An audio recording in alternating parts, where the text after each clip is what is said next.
Current challenges facing the Indian economy. Unit 3.3. 2021 to 22. Some of the most challenging issues facing India today are poverty, development of rural India and building infrastructure. We are a billion-strong country today and our human capital is the biggest asset. It needs investment in health and education. We also need to understand the concept of employment and the need for creating more employment in our country. We will also look at the implications of development on our environment and call for sustainable development. There is a need to critically assess government initiatives in tackling all these issues, each of which has been taken up separately in this unit. 2021 to 22. After studying this chapter, the learners will times understand the various attributes of poverty, times comprehend the diverse dimensions relating to the concept of poverty, times critically appreciate the way poverty is estimated, times appreciate and be able to assess existing poverty alleviation programs. Poverty. 4. 2021 to 22.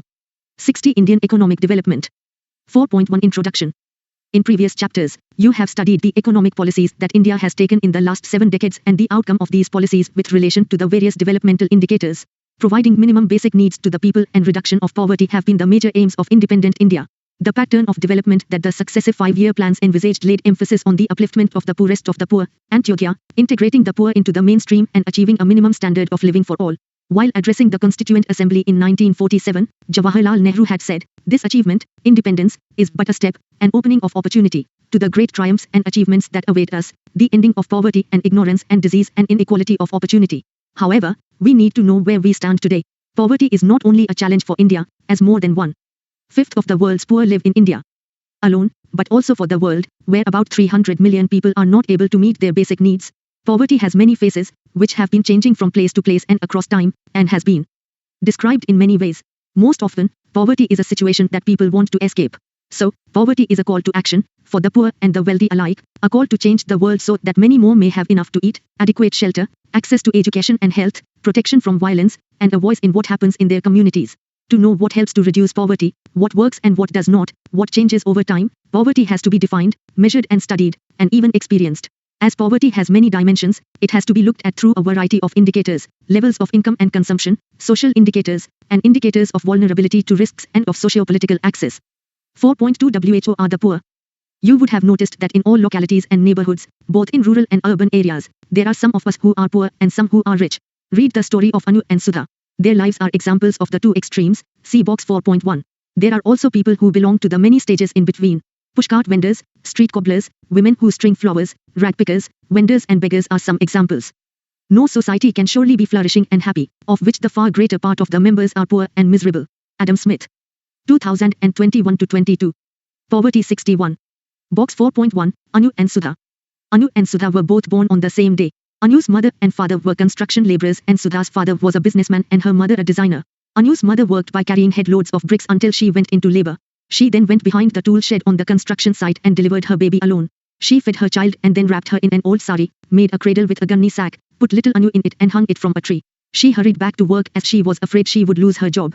She hoped that Anu would sleep until evening. Sudha was born in one of the best nursing homes in the city. She was thoroughly checked by doctors. She was bathed and dressed in clean soft clothes and placed in a crib next to her mother. Her mother fed her whenever she was hungry, hugged and kissed her and sang her to sleep. Her family and friends celebrated her arrival.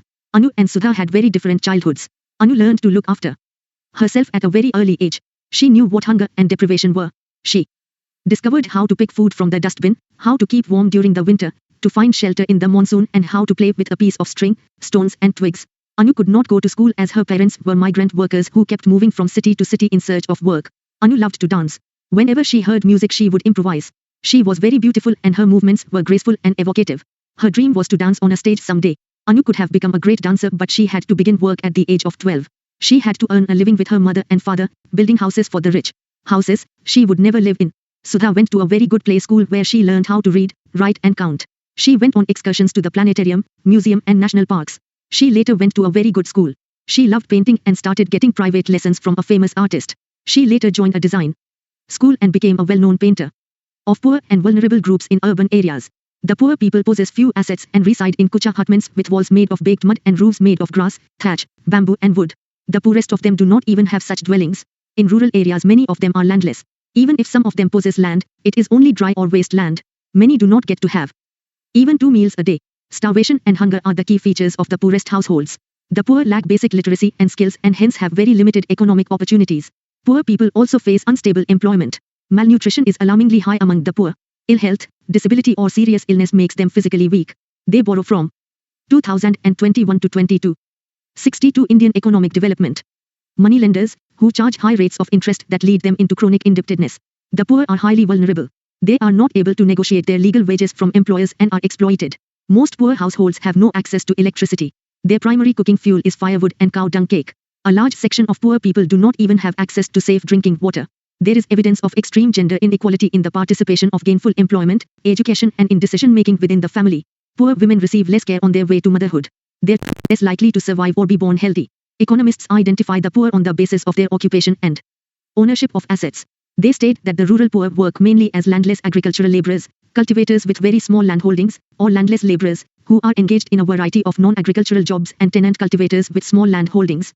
The urban poor are largely the overflow of the rural poor who had migrated to urban areas in search of alternative employment and livelihood, laborers who do a variety of casual jobs and the self-employed who sell a variety of things on roadsides and are engaged in various activities. Fig.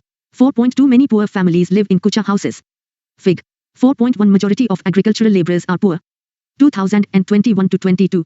Poverty 63. 4.3 How are poor people identified? If India is to solve the problem of poverty, it has to find viable and sustainable strategies to address the causes of poverty and design schemes to help the poor out of their situation. However, for these schemes to be implemented, the government needs to be able to identify who the poor are. For this there is need to develop a scale to measure poverty, and the factors that make up the criteria for this measurement or mechanism need to be carefully chosen. In pre-independent India, Dadabhai Naoroji was the first to discuss the concept of a poverty line. He used the menu for a prisoner and used appropriate prevailing prices to arrive at what may be called jail cost of living. However, only adults stay in jail, whereas, in an actual society, there are children too. He, therefore, appropriately adjusted this cost of living to arrive at the poverty line. For this adjustment, he assumed that one-third population consisted of children and half of them consumed very little while the other half consumed half of the adult diet. This is how he arrived at the factor of 3/4, 1/6, nil, plus 1/6, half, plus 2/3, full, is equal to 3/4, full.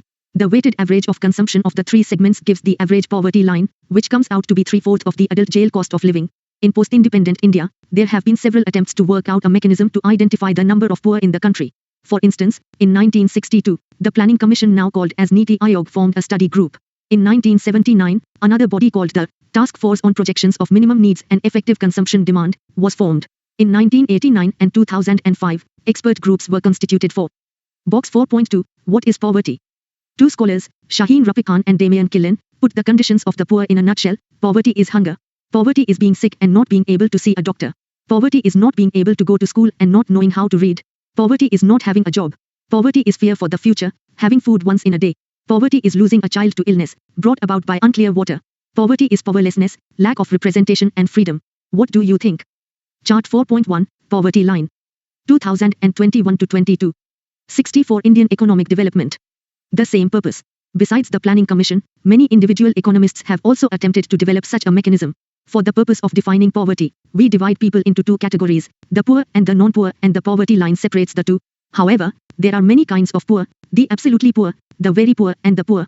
Similarly, there are various kinds of non-poor, the middle class, the upper middle class, the rich, the very rich and the absolutely rich. Think of this as a line or continuum from the very poor to the absolutely rich, with the poverty line dividing the poor from the non-poor. Categorizing poverty. There are many ways to categorize poverty. In one such way, people who are always poor and those who are usually poor but who may sometimes have a little more money, example, casual workers, are grouped together as the chronic poor.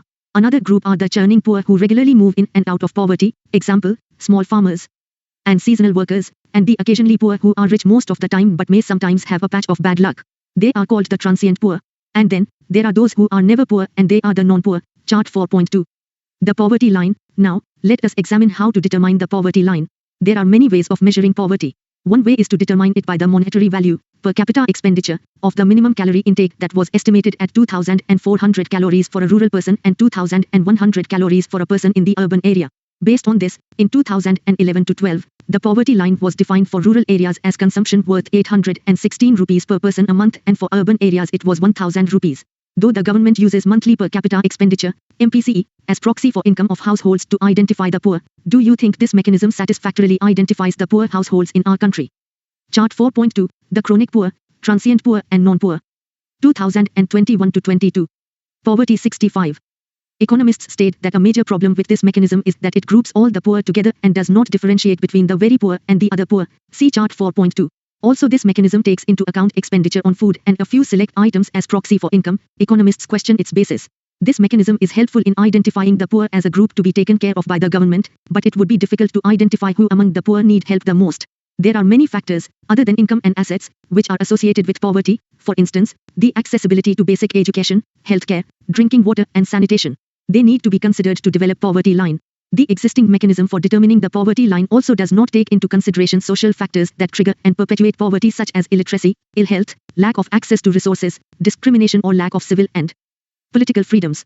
The aim of poverty alleviation schemes should be to improve human lives by expanding the range of things that a person could be and could do, such as to be healthy and well-nourished, to be knowledgeable and participate in the life of a community.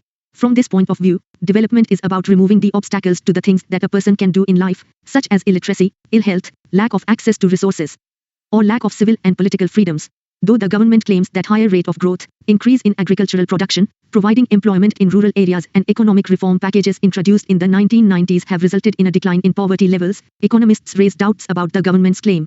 They point out that the way the data are collected, items that are included in the consumption basket, methodology followed to estimate the poverty line and the number of poor are manipulated to arrive at the reduced figures of the number of poor in India. Due to various limitations in the official estimation of poverty, scholars have attempted to find alternative methods. For instance, Amartya Sen, noted Nobel laureate, has developed an index known as Sen Index. There are other tools such as Poverty Gap Index and Squared Poverty Gap. You will learn about these tools in higher classes. 4.4 The number of poor in India. When the number of poor is estimated as the proportion of people below the poverty line, it is known as head count ratio. You might be interested in knowing the total number of poor persons residing in India. Where do they reside and has their number or proportion declined over the years of 2021 to 22? 66 Indian economic development. Note: when such a comparative analysis of poor people is made in terms of ratios and percentages, we will have an idea of different levels of poverty of people and their distribution between states and over time. The official data on poverty is now made available to the public by the Niti Aayog. It is estimated on the basis of consumption expenditure data collected by the National Sample Survey Organization, NSSO, now called as National Statistical Office. Chart 4.3 shows the number of poor and their proportion to the population in India for the years 1973 to 2012. In 1973 to 74, more than 320 million people were below the poverty line. In 2011 to 12, this number has come down to about 270 million. In terms. Chart 4.3, Trends in Poverty in India, 1973-2012. Work these out. In sections 4.2 and 4.3, you will notice that the poor are identified not only with income and expenditure related indicators but also with many other items such as access to land, housing, education, health, sanitation. Also to be considered is discriminatory practices. Discuss how an alternative poverty line could be constructed in such a way that it includes all the other indicators. On the basis of the given definition for poverty line, find out whether people who work as domestic help, dobbies and newspaper vendors etc. in your locality neighborhood are above the poverty line or not. 2021 to 22. Poverty 67. Of proportion, in 1973 to 74, about 55% of the total population was below the poverty line. In 2011 to 12, it has fallen to 22%. In 1973 to 74, more than 80% of the poor resided in rural areas and this situation has not changed even in 2011 to 12. This means that more than 3/4 of the poor in India still reside in villages. Why do you think this is the case? In the 1990s, the absolute number of poor in rural areas had declined whereas the number of their urban counterparts increased marginally. The poverty ratio declined continuously for both urban and rural areas. From chart 4.3, you will notice that during 1973 to 2012, there has been a decline in the number of poor and their proportion, but the nature of decline in the two parameters is not encouraging. The ratio is declining much slower than the absolute number of poor in the country. You will also notice that the gap between the absolute number of poor in rural and urban areas got reduced, whereas in the case of ratio the gap has remained the same until 1993 to 94 and has widened in 2011 to 12. 49.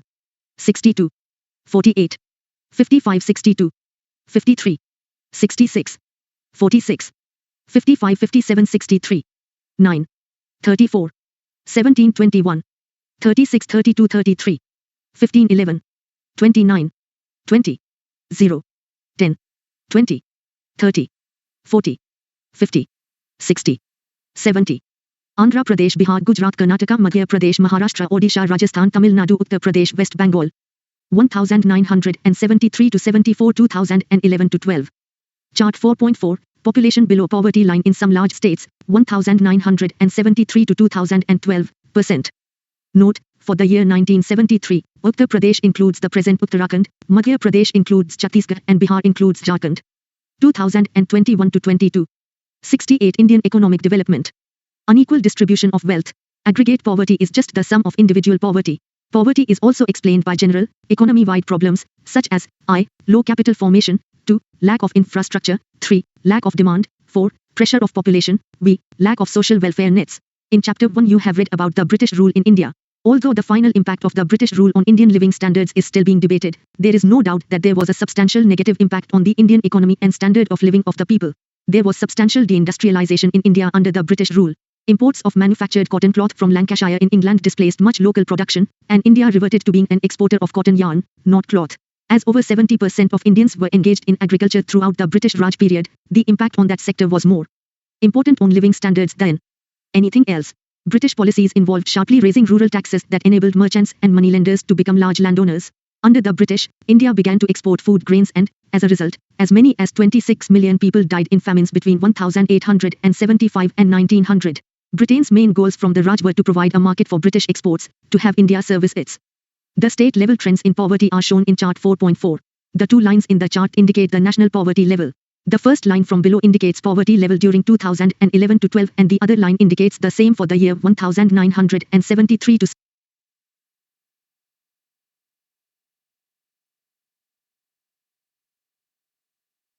1973 to 74. This means, the proportion of poor in India during 1973 to 2012 has come down from 55 to 22%. The chart also reveals that 6 states, Tamil Nadu, Uttar Pradesh, Bihar, Madhya Pradesh, West Bengal and Orissa, contained a large section of poor in 1973 to 74. During 1973-2012, many Indian states reduced the poverty levels to a considerable extent. Yet, the poverty levels in 4 states, Odisha, Madhya Pradesh, Bihar and Uttar Pradesh are still far above the national poverty level. You may notice Andhra Pradesh, Rajasthan, West Bengal and Tamil Nadu reduced poverty level much better than other states. How come they were able to do much better than other states? 4.5 What causes poverty?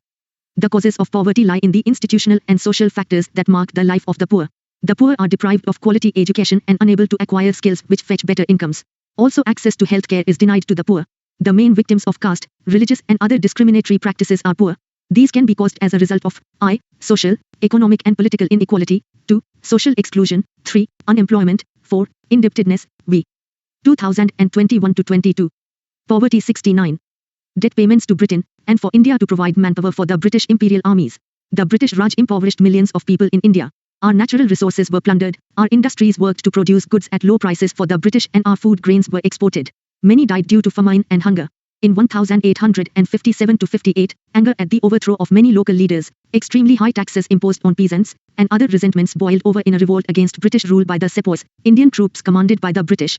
Even today agriculture is the principal means of livelihood and land is the primary asset of rural people. Ownership of land is an important determinant of material well-being and those who own some land have a better chance to improve their living conditions. Since independence, the government has attempted to redistribute land and has taken land from those who have large amounts to distribute it to those who do not have any land, but work on the land as wage laborers. However, this move was successful only to a limited extent as large sections of agricultural workers were not able to farm the small holdings that they now possessed as they did not have either money, assets, or skills to make the land productive. And the land holdings were too small to be viable. Also, most of the Indian states failed to implement land redistribution policies. A large section of the rural poor in India are the small farmers. The land that they have is, in general, less fertile and dependent on rains. Their survival depends on subsistence crops and sometimes on livestock. With the rapid growth of population and without alternative sources of employment, the per head availability of land for cultivation has steadily declined, leading to fragmentation of land holdings.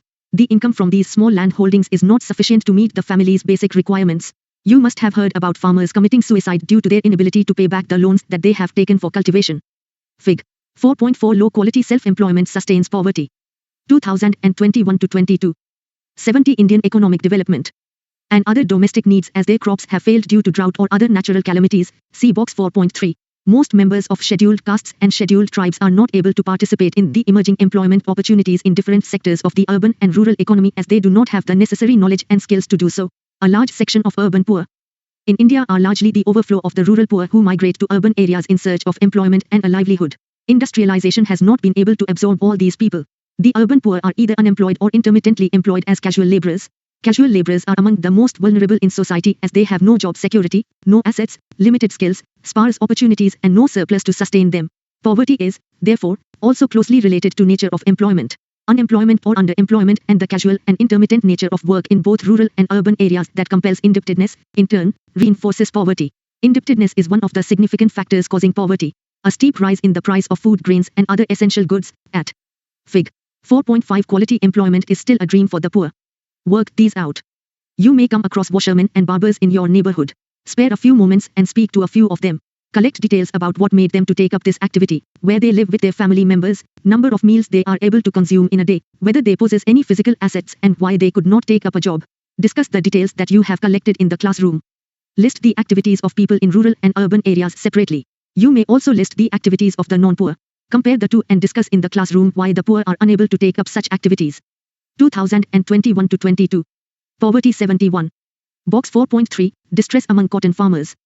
Many small land-owning farmers and farming households and weavers are descending into poverty due to globalization-related shock and lack of perceived income-earning opportunities in relatively well-performing states in India, where households have been able to sell assets, or borrow, or generate income from alternative employment opportunities. The impact of such shocks may be transient.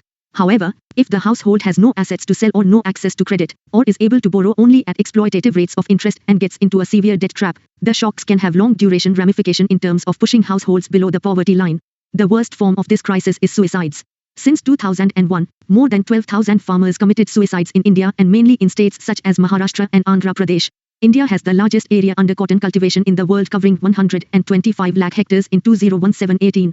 The low yield of 476 kilograms per hectare pushes it into third position in production. High production costs, low and unstable yields, decline in world prices, global glut in production due to subsidies by the USA and other countries, and opening up of the domestic market due to globalization have increased the exposure of farmers and led to agrarian distress and suicides, especially in the cotton belt of Andhra Pradesh and Maharashtra. The issue is not one of profits and higher returns but that of the livelihood and survival of millions of small and marginal farmers who are dependent on agriculture. Scholars cite several factors that have caused to commit suicides. The shift from traditional farming to the farming of high-yielding commercial crops without adequate technical support combined with withdrawal of the state in the area of agricultural extension services in providing counseling on farm technologies, problems faced, immediate remedial steps and lack of timely advice to farmers. 2. Decline in public investment in agriculture in the last 2 decades. 3. Low rates of germination of seeds provided by large global firms, spurious seeds and pesticides by private agents. 4. Crop failure, pest attack and drought. Debt at very high interest rate of 36% to 120% from private money lenders. 6. Cheap imports leading to decline in pricing and profits. 7. Lack of access to water for crops which forced the farmers to borrow money at exorbitant rates of interest to sink borewells that failed. Sources, excerpted from A.K. Mehta and Saurabh Ghosh, assisted by Ritu Elwadhi. Globalization, loss of livelihoods and entry into poverty. Alternative Economic Survey, India 2004 to 2005. Alternative Survey Group, Danish Books, Delhi 2005 and P. Sainath. The Swelling, Register of Deaths, The Hindu, 29 December 2005. Shashi Aya, over 40% of farmer suicides in last 5 years, yet it is not a poll issue. Times of India, 25 September 2019. Shantabai, wife of Neelakanta Sitaram Kok, who committed suicide in Yavtama, Maharashtra. 2021-22. 72 Indian economic development. A rate higher than the price of luxury goods further intensifies the hardship and deprivation of lower income groups. The unequal distribution of income and assets has also led to the persistence of poverty in India. All this has created 2 distinct groups in society: those who possess the means of production and earn good incomes and those who have only their labor to trade for survival. Over the years, the gap between the rich and the poor in India has widened. Poverty is a multidimensional challenge for India that needs to be addressed on a war footing. 4.6 Policies and programs towards poverty alleviation. The Indian Constitution and 5-year plans state social justice as the primary objective of the developmental strategies of the government. To quote the first 5-year plan, 1951-56, the urge to bring economic and social change under present conditions comes from the fact of poverty and inequalities in income, wealth and opportunity. The second 5-year plan, 1956-61, also pointed out that the benefits of economic development must accrue more and more to the relatively less privileged classes of society. One can find, in all policy documents, emphasis being laid on poverty alleviation and that various strategies need to be adopted by the government for the same. The government's approach to poverty reduction was of 3 dimensions. The first one is growth-oriented approach. It is based on the expectation that the effects of economic growth, rapid increase in gross domestic product and per capita income, would spread to all sections of society and will trickle down to the poorer sections also. This was the major focus of planning in the 1950s and early 1960s. It was felt that rapid industrial development and transformation of agriculture through green revolution in select regions would benefit the underdeveloped regions and the more backward sections of the community. You must have read in chapters 2 and 3 that the overall growth of agriculture and industry have not been impressive. Population growth has resulted in a very low growth in per capita incomes. The gap between poor and rich has actually widened. The Green Revolution exacerbated the disparities regionally and between large and small farmers. There was unwillingness and inability to redistribute land. Economists state that the benefits of economic growth have not trickled down to the poor. While looking for alternatives to specifically address the poor, policymakers started thinking that incomes and employment for the poor could be raised through the creation of additional assets and by means of work generation. This could be achieved through specific 2021-22 Poverty 73 Poverty alleviation programs. This second approach has been initiated from the third five-year plan, 1961-66, and progressively enlarged since then. One of the noted programs initiated in the 1970s was Food for Work. Most poverty alleviation programs implemented prior to 2015 were based on the perspective of the five-year plans. Expanding self-employment programs and wage employment programs are being considered as the major ways of addressing poverty. Example of self-employment programs implemented is Prime Minister's Rozgar Yojana, PMRY, and Swarna Jayanti Shahari Rozgar Yojana, SJSRY. This kind of program aimed at creating self-employment opportunities in urban areas. The Khadi and Village Industries Commission was implementing it. Under this program, one could get financial assistance in the form of bank loans to set up small industries. The educated unemployed from low-income families in rural and urban areas could get financial help to set up any kind of enterprise that generates employment under PMRY. Some programs aim at creating employment opportunities, both self-employment and wage employment, in urban areas. Earlier, under self-employment programs, financial assistance was given to families or individuals. Since the 1990s, this approach has Fig. 4.6 Wage employment under Food for Work program. 2021-22. 74 Indian economic development. Been changed. Now those who wish to benefit from these programs are encouraged to form self-help groups. Initially they are encouraged to save some money and lend among themselves as small loans. Later, through banks, the government provides partial financial assistance to SHGs which then decide whom the loan is to be given to for self-employment activities. A similar program has also been in place for urban poor. Find out the details of the program implemented in your area and discuss in the class. The government has a variety of programs to generate wage employment for the poor unskilled people living in rural areas.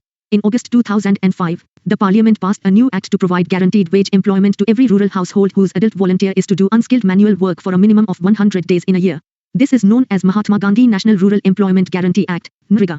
Under this act, all those among the poor who are ready to work at the minimum wage can report for work in areas where this program is implemented. Nearly 5 crore households get employment opportunities under this law. The third approach to addressing poverty is to provide minimum basic amenities to the people. India was among the pioneers in the world to envisage that through public expenditure on social consumption needs, provision of food grains at subsidized rates, education, health, water supply and sanitation, people's living standard could be improved. Programs under this approach are expected to supplement the consumption of the poor, create employment opportunities and bring about improvements in health and education. One can trace this approach from the fifth five-year plan. Even with expanded employment opportunities, the poor will not be able to buy for themselves all the essential goods and services. They have to be supplemented up to at least certain minimum standards by social consumption and investment in the form of essential food grains, education, health, nutrition, drinking water, housing, communications and electricity. 3 major programs that aim at improving the food and nutritional status of the poor are Public Distribution System, Poshan Abhiyan and Midday Meal Scheme. Pradhan Mantri Gram Sarhak Yojana and Valmiki Ambedkar Awas Yojana are also attempts in developing infrastructure and housing conditions. It may be essential to briefly state that India has achieved satisfactory progress in many aspects. The government also has a variety of other social security programs to help a few specific groups. National Social Assistance Program is one such program initiated by the central government. Under this program, elderly people who do not have anyone to take care of them are given pension to sustain themselves. 2021-22. Poverty 75. Poor women who are destitute and widows are also covered under this scheme. The government has also introduced a few schemes to provide health insurance to poor people. From 2014, a scheme called Pradhan Mantri Jan Dhan Yojana is available in which people in India are encouraged to open bank accounts. Besides promoting savings habit, this scheme intends to transfer all the benefits of government schemes and subsidies to account holders directly. Each bank account holder is also entitled to Rs 1 to 2 lakh accidental insurance cover. 4.7 Poverty Alleviation Programs, a critical ASSESSMENT. Efforts at poverty alleviation have borne fruit in that for the first time since independence, the percentage of absolute poor in some states is now well below the national average. Despite various strategies to alleviate poverty, hunger, malnourishment, illiteracy and lack of basic amenities continue to be a common feature in many parts of India. Though the policy towards poverty alleviation has evolved in a progressive manner over the last 7 decades, it has not undergone any radical transformation. You can find change in nomenclature, integration or mutations of programs. However, none resulted in any radical change in the ownership of assets, process of production and improvement of basic amenities to the needy. Scholars, while assessing these programs, state 3 major areas of concern which prevent their successful implementation. Due to unequal distribution of land and other assets, the benefits from direct poverty alleviation programs have been appropriated by the non-poor. Compared to the magnitude of poverty, the amount of resources allocated for these programs is not sufficient. Moreover, these programs depend mainly on work these out. Discuss and then develop a list of 3 employment opportunities each that can arise in coastal areas, deserts, hilly tribal areas and other tribal areas under I, NREGA and 2. Self-employment. In your area or neighborhood, you will find developmental works such as laying of roads, construction of buildings in government hospitals, government schools, etc. Visit such sites and prepare a 2-3 page report on the nature of work, how many people are getting employed, wages paid to the laborers, etc. 2021-22. 76 Indian Economic Development. Box 4.4, Ramdas Korwa's Road to Nowhere. Somehow, Ramdas Korwa of Raketha village was not overjoyed to learn that he was worth rupees 7.44 lakh to the government.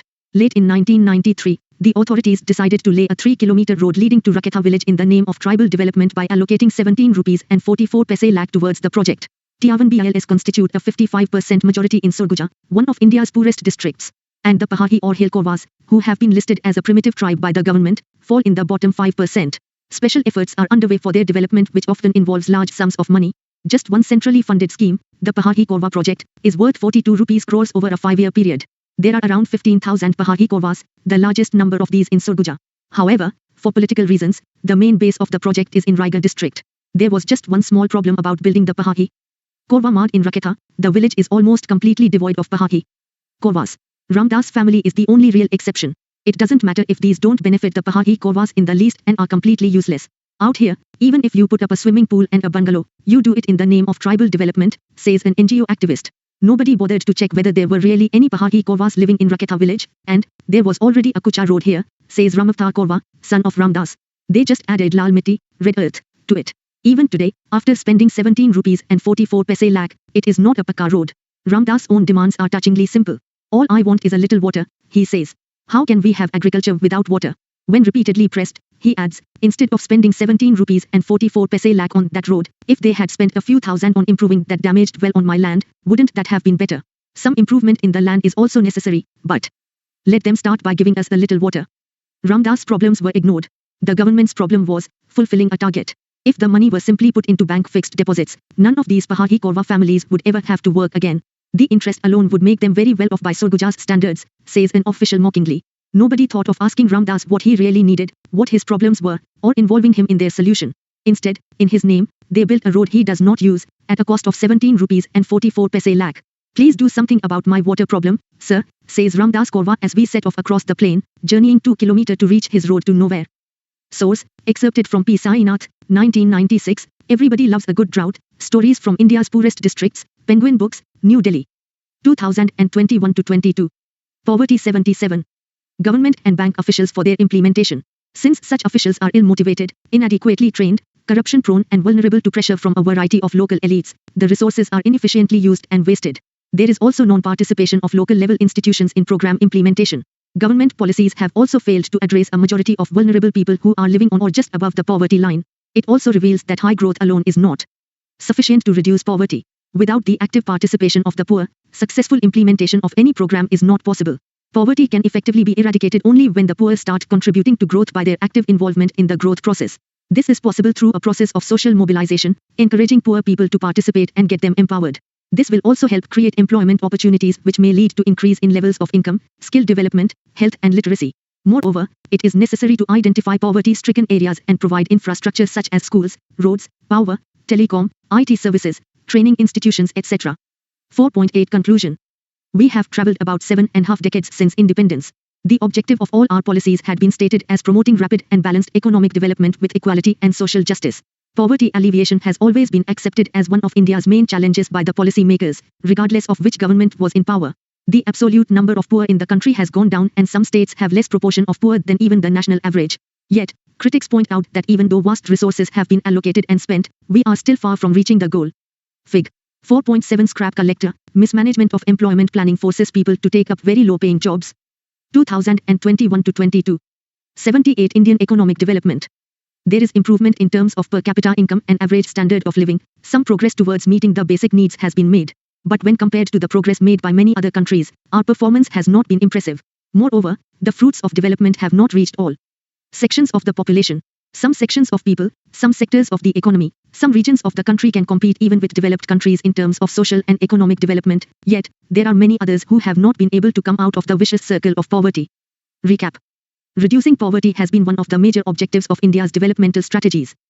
The per capita consumption expenditure level, which meets the average per capita daily requirement of 2,400 calories in rural areas and 2,100 calories in urban areas, along with a minimum of non-food expenditure, is called poverty line or absolute poverty. When the number of poor and their proportion is compared, we will have an idea of different levels of poverty of people and their distribution between states and over time. The number of poor in India and their proportion to total population has declined substantially. For the first time in the 1990s, the absolute number of poor has declined. Majority of poor are residing in rural areas and engage themselves in casual and unskilled jobs. Income and expenditure-oriented approaches do not take into account many other attributes of the poor people. Over the years, the government has been following three approaches to reduce poverty in India: growth-oriented development, specific poverty alleviation programs, and meeting the minimum needs of the poor. Government initiatives are yet to transform the ownership of assets, processes of production, and meet the basic amenities of the poor. 2021 to 22. Poverty 79. 1. Why calorie-based norm is not adequate to identify the poor. 2. What is NREGA? 3. Why are employment generation programs important in poverty alleviation in India? 4. How can creation of income-earning assets address the problem of poverty? 5. The three-dimensional attack on poverty adopted by the government has not succeeded in poverty alleviation in India. Comment. 6. What programs has the government adopted to help the elderly people, poor and destitute women in India? 7. Is there any relationship between unemployment and poverty? Explain. 8. Suppose you are from a poor family and you wish to get help from the government to set up a petty shop. Under which scheme will you apply for assistance and why? 9. Illustrate the difference between rural and urban poverty. Is it correct to say that poverty has shifted from rural to urban areas? Use the trends in poverty ratio to support your answer. 10. Suppose you are a resident of a village. Suggest a few measures to tackle the problem of poverty in your village. 11. If you live in an urban area, you may notice people live in slums, on the roadsides, near railway stations and near bus stands. Suggest a few measures to improve their living conditions. 1. Collect data from 30% of your